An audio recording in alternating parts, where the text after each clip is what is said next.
नमस्कार मित्रों, मैं एस.वी. भारद्वाज आपका स्वागत करता हूं। मिथुन राशि मिथुन लगन के लिए कल 14 तारीख से 20 तारीख तक की चर्चा करेंगे इस वीडियो से साप्ताहिक राशिफल के तहत। दोस्तों, एक महत्वपूर्ण परिवर्तन हो रहा है इस अवधि में, बल्कि आज दोपहर बाद यह परिवर्तन हो जाएगा। जब मैं ये वीडियो रिकॉर्ड कर रहा हूँ, आज 13 तारीख है, आज कुंभ संक्रांति है। कुंभ राशि में सूर्य का प्रवेश आज से हो जाएगा। 20 तारीख तक की चर्चा करेंगे। चंद्रमा के गोचर के हिसाब से ये राशिफल होता है। दोस्तों, ग्रह नक्षत्रों का प्रभाव समाहित करके हम आपके लिए कंप्लीट विश्लेषण प्रस्तुत करते हैं। अंत में शुभ रंग, शुभ अंक, जेम स्टोन्स और उपायों की बात भी करेंगे, जिसे देखना सुनना मत भूलें। दोस्तों, यूं तो सूर्य राहु के मित्र बिल्कुल नहीं हैं, शत्रु हैं, परंतु शुक्र और बुध राहु के अभिन्न मित्र हैं। राहु शुक्र और बुध की राशियों में उच्च का माना जाता है, इसलिए स्ट्रोंग स्थिति में है राहु, शुक्र और बुध। वैसे भी भाग्य स्थान में लग्नेश का बैठना, बुध का बैठना बहुत अच्छा है और शुक्र पंचमेश है, तो ये राजयोग बना हुआ है। परंतु आज 13 तारीख दोपहर बाद 2 बजे के पश्चात सूर्य का यहाँ पर मिल जाना राहु के साथ, तो राहु तो ग्रहण लगाता है सूर्य और चंद्रमा को। सूर्य प्रभावित होते हैं। ज़्यादातर हमने पाया है सूर्य जिन बातों का कारका होता है वह एरियाज प्रभावित होते हैं। सूर्य आपकी आत्मा के कारक हैं, पिता के कारक है, शासन सत्ता के कारक है, सरकारी तंत्र के कारक हैं। आपकी काया में जो दिल धड़कता है उसके भी कारक हैं। तो ये कुछ एरियाज प्रभावित होंगे। आपकी ईगो को ठेस लग सकती है, बी केयरफुल। सरकारी तंत्र में खासकर अगर कामकाज करते हैं तो बॉस के समक्ष कम जाएं। आपका चलान, ट्रैफिक चलान इत्यादि हो सकता है, ध्यान से गाड़ी चलाएं। अपने डॉक्यूमेंट्स को अपडेट करके रखें। सरकारी तंत्र से संबंधित अगर कामकाज करते हैं, राजनीति में हैं, शासन सत्ता से जुड़े हुए लोग हैं आप अगर, तो आपको थोड़ा सा संभल कर चलना चाहिए।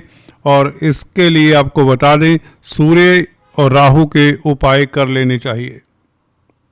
फिर भी क्योंकि राहु शुक्र और बुध के साथ है, तो आपके लिए जो अच्छा समय शुरू हुआ है अभी, यह कंटिन्यू रहेगा बुध शुक्र के कारण। खासकर 2 तारीख तक, जब तक शुक्र आगे नहीं जाते, आप परम भाग्यशाली रहेंगे। वैसे भी बुध का या भाग्य स्थान में बैठना, भाग्यशाली तो आप रहेंगे। कोई भी स्थिति हो ग्रह की, अस्त हो, वक्री हो, कुछ भी हो, भाग्य स्थान में बैठा हुआ ग्रह इतना कमजोर नहीं होता। सबसे स्ट्रोंग त्रिकोण है 9th हाउस, तो यहां पर जब ग्रह मित्र क्षेत्री हो तो बहुत अच्छा। वैसे भी अपने मित्र के साथ है, मित्र क्षेत्री है, शुक्र के साथ है, राहु के साथ है, इवन बुध के सूर्य भी मित्र हैं। तो आपके लिए इस ग्रहण का, वैसे भी 17 तारीख को सूर्य ग्रहण है, जो हमारे देश में विजिबल नहीं होगा, नहीं दिखाई देगा, इसलिए हमारे देशवासियों के ऊपर इसका कम प्रभाव पड़ेगा। फिर भी जिनकी सूर्य की महादशा अंतरदशा है या राहु की महादशा अंतरदशा है, उन्हें सूर्य और राहु के निमित्त दान जाप कर लेना चाहिए। आज के दिन भी अपने पितरों के निमित्त कुछ ना कुछ दान जाप करें तो अच्छा रहेगा। और सूर्य संक्रांति है, तो आपको निश्चित तौर से सूर्य की उपासना करें। विष्णु भगवान की आराधना करने से ज़्यादा सुखद फल मिलते हैं। दोस्तों, बात करते हैं चंद्रमा के गोचर की। चंद्रमा दोस्तों 14 तारीख कल के दिन धनु राशि में रहेगा और गुरु से दृष्ट है, शनि से दृष्ट है। गुरु के समक्ष है तो गज केसरी राजयोग बनता है। शनि की दृष्टि के कारण आप भाग्यशाली रहेंगे, क्योंकि शनि भाग्य स्थान के मालिक हैं। चंद्रमा द्वितीय भाव के मालिक हैं और गुरु आपके कर्म भाव के मालिक हैं। कर्म भाव का मालिक गुरु और भाग्य स्थान का मालिक शनि। चंद्रमा को देखें जो कि धन का, कुटुंब का मालिक है, तो डेफिनेटली धन आने के योग बनते हैं। आपकी रोज़मर्रा की आमदन बढ़ेगी। ऑनलाइन बिजनेस करते हैं जो मल्टीनेशनल कंपनीज में खासकर कामकाज करते हैं, एक्सपोर्ट इंपोर्ट का कार्य करते हैं, उनके लिए स्थितियां बहुत उत्तम रहेंगी। आपकी स्पीच प्रभावशाली रहेगी। आप अच्छे वक्ता प्रवक्ता साबित होते हैं। गुरु से दृष्ट गज के सी राज्यों का प्रभाव भी आपको देखने को मिलेगा। अचानक से बड़ा लाभ हो सकता है दोस्तों 14 तारीख को। कल का दिन आपके लिए अद्भुत लाभकारी है। यहाँ पर अगर भागीदारी में कामकाज करते हैं आपके लिए स्थितियां अनुकूल ही रहेंगी। पार्टनरशिप में कामकाज करने से आपको लाभ ही होगा। देश विदेशों से आपको सुखद समाचार मिलेंगे। लंबी यात्रा के योग बनते हैं या एटलीस्ट डिस्कशन होगा, तैयारी होगी विदेश यात्रा की। कुल मिलाकर ये दिन बहुत उत्तम है। परिवार के साथ आपका क्वालिटी टाइम बीतेगा। दाम्पत्य जीवन ही यादगार रहेगा। आप हल्के फुल्के रहेंगे। सो बात की एक बात, धन की स्थिति बढ़ने के साथ आपके तनाव दूर होते हैं। मंगल के साथ चंद्रमा 15-16 तारीख को, जी हाँ दोस्तों, चंद्र मंगल योग और मंगल उच्च के। मंगल आपके 11वें भाव के मालिक भी, ये भूलना नहीं है। अष्टम भाव में बैठा हुआ 11वें भाव का मालिक अचानक से लाभ करवा दिया करता है और कोई अनहोनी बिल्कुल नहीं होगी। दोस्त मित्र को या बैंक में एफडी कराया था वह मैच्योर हो जाता है अचानक से। इंश्योरेंस का पैसा मिल जाता है अचानक से। और कहीं ना कहीं लिगेसी से लाभ भी हो जाया करता है। कोई वसीयत का पैसा इत्यादि मिलने के योग बनते हैं। जिनकी कुंडली में मंगल उच्च के अष्टम भाव में हो तो ऐसे योग बना देता है मंगल। ससुराल पक्ष से भी कोई सुखद समाचार मिलने के योग बनते हैं। हालांकि उनके स्वास्थ्य का ख्याल रखें। ससुराल पक्ष में कोई ढीला पड़ सकता है, सो बी केयरफुल। 15-16 तारीख यहाँ पर अष्टम का चंद्रमा हो जाता है, परंतु मंगल के साथ है। मंगल चंद्रमा का मित्र है, तो ऐसी कोई दिक्कत वाली स्थिति नहीं है। रूटीन के कार्यों के लिए समय उत्तम है। 15 तारीख बहुत उत्तम है।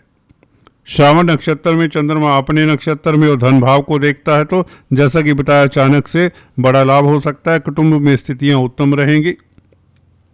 अगर आप कोई गोपनीय कार्य करते हैं, गुप्त विद्याओं के साथ कोई नाता है आपका, परा विद्याओं के साथ कोई नाता है, तो आपके धन की स्थिति बेहतर होती है। 11वें भाव का मालिक और चंद्रमा द्वितीय भाव का मालिक, ये लक्ष्मी योग अद्भुत राजयोग है आपके अष्टम भाव में। रिश्वत का पैसा मिला करता है, शॉर्टकट से पैसा मिला करता है इस तरह के योगों में। कहने का मतलब आपका लिक्विडिटी का क्रंच दूर होता है। बैंक बैलेंस बढ़ने के योग बनाता है चंद्र मंगल अष्टम भाव में। छठे भाव का भी मालिक है मंगल। यूँ तो छठे भाव का मालिक अष्टम भाव में बैठे तो यह विपरीत राजयोग भी बना देता है। तो कहीं ना कहीं बैंकों से ऋण मिल जाता है। अब शत्रु हंता रहेंगे। कोर्ट कचहरी में आपको सफलता मिलने के योग, कर्जे से निजात मिलती है। धन की स्थिति बेहतर होती है। कारोबार अच्छा चलता है तो कर्जे से निजात के आयोजन प्रयोजन बनते हैं। कोई सिल्वर लाइनिंग सी एट लीस्ट आपको नज़र आती है, ताकि आप कर्जे से आने वाले समय में कोई उससे फ्रीडम पा सके। इस तरह की स्थिति बनती हुई नजर आती है 15 तारीख खासकर, क्योंकि चंद्रमा अपने नक्षत्र में श्रावण नक्षत्र में रहेगा। 16 तारीख को मंगल के ही नक्षत्र में मंगल के साथ है, तो ये और भी उत्तम स्थिति हो जाती है। धनेश लाभेश के साथ और धनेश लाभेश के नक्षत्र में ये अद्भुत राजयोग हो जाता है। विदेशों से लाभ के योग भी बनते हैं। मल्टीनेशनल कंपनी से धन आने के योग बनते हैं। कहीं अटका हुआ धन है वह मिल जाता है और आपके गोपनीय कष्ट दूर होते हैं। आपकी चिंताएं दूर होती हैं। सीक्रेट सोरोज का अंत होता है। हाँ, लंबी यात्रा फिर भी अवॉइड करें। खान पान के ऊपर ध्यान दें। किसी को बिना मांगे एडवाइस मत करें। किसी के साथ उलझे मत। अष्टम चंद्रमा खासकर 15 तारीख को थोड़ा सा दिक्कत दिया करता है। अगर आप किसी के साथ आर्गुमेंट्स नहीं करते तो बहुत अच्छी बात है। ये दिन अच्छे ही निकलेंगे। अपना ध्यान अपने काम के ऊपर रखें, फोकस्ड रहें। 17-18 तारीख को दोस्तों चंद्रमा भाग्य स्थान में पंचग्रही योग बनाएगा। धन भाव का मालिक भाग्य स्थान में हो तो आप भाग्यशाली होते हैं। धन के मामलात को लेकर, रुपए पैसे के कारोबार को लेकर आप काफ़ी भाग्यशाली रहेंगे। फाइनेंस संबंधित कामकाज में आपको सफलता मिल जाएगी। आप अच्छे दार्शनिक साबित होते हैं, धर्म कर्म में आपकी रुचि रहती, तीर्थाटन के योग बनते हैं, मंत्र विद्याओं में आपकी रुचि रहेगी, साहित्य ज्ञान लिटरेचर इत्यादि में रुचि रहेगी।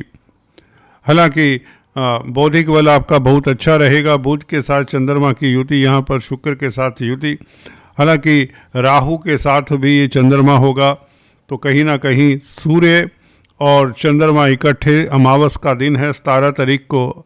अमावस के दिन पितरों के निमित्त कुछ ना कुछ दान जाप करें, अपने इष्ट देव की आराधना करें, अच्छा फल मिलता है।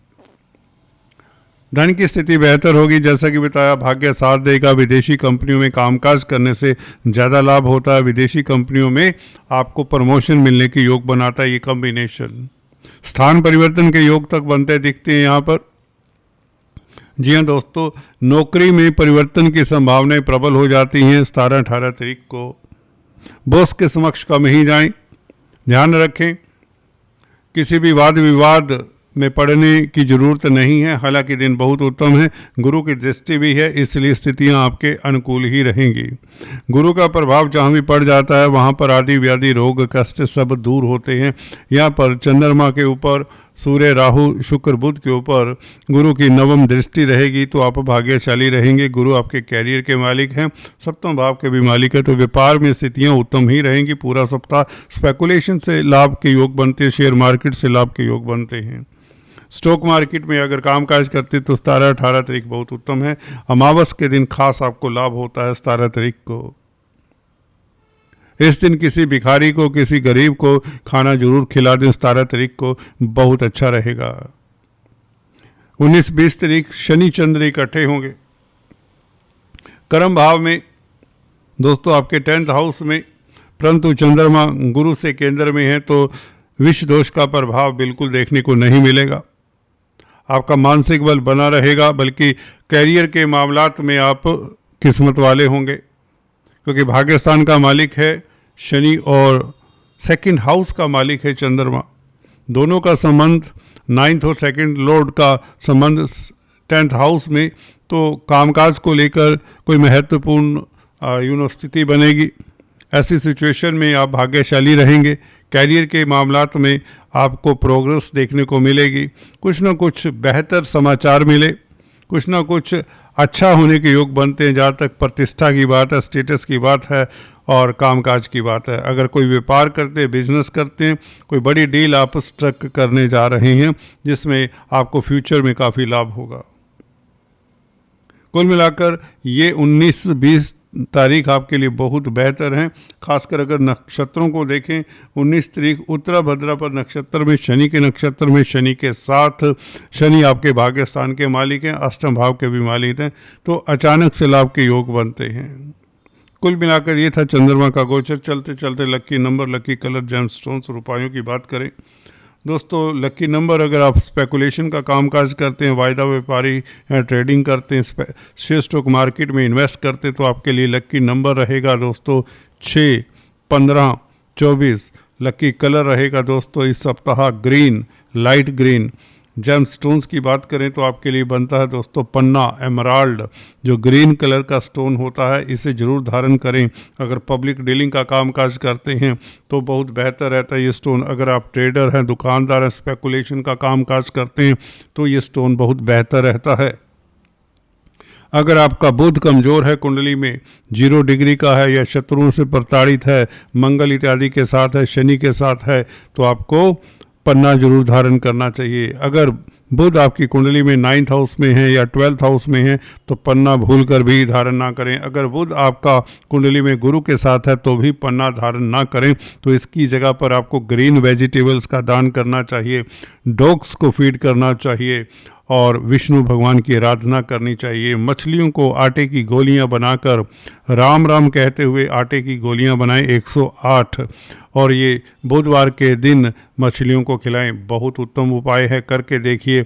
बुध संबंधित पीड़ा से आप छुटकारा पाते हैं। अगर आपको स्टैमरिंग है या कई बार आपकी याददाश्त कमज़ोर है, बुध से किसी तरह का दिमाग में किसी तरह की दिक्कत है, तो भी आपको ये उपाय करना चाहिए। कुल मिलाकर ये बुध का उपाय था। अभी बात करते हैं दोस्तों ओपेल दूसरा स्टोन बनता है शुक्र का। आप अगर डायमंड अफोर्ड कर सकते तो उसे भी धारण करें। शुक्र के स्टोन की ये खासियत है कि ये लव लाइफ बेहतर करता है। अगर आप छात्र हैं तो हाई स्टडीज़ में आपको सपोर्ट करता है, मदद करता है। स्पेकुलेशन के कामकाज के लिए भी अच्छा है। संतान के सुख के लिए भी अच्छा है। संतान के लिए बहुत बेहतर है अगर आप ये स्टोन धारण करते हैं। विदेशी व्यापार के लिए भी अच्छा है। अगर आपका नुकसान होता रहता है तो भी ये स्टोन ट्राई करके देखें। दाम्पत्य जीवन के लिए भी बेहतर होता है शुक्र का ये स्टोन, ओपेल या डायमंड। दोस्तों इसके अलावा आपके लिए कोई स्टोन नहीं बनता। आज दोस्तों इतना ही, फिर से मिलेंगे, तब तक के लिए stay tuned. Thanks for watching this video. God bless you.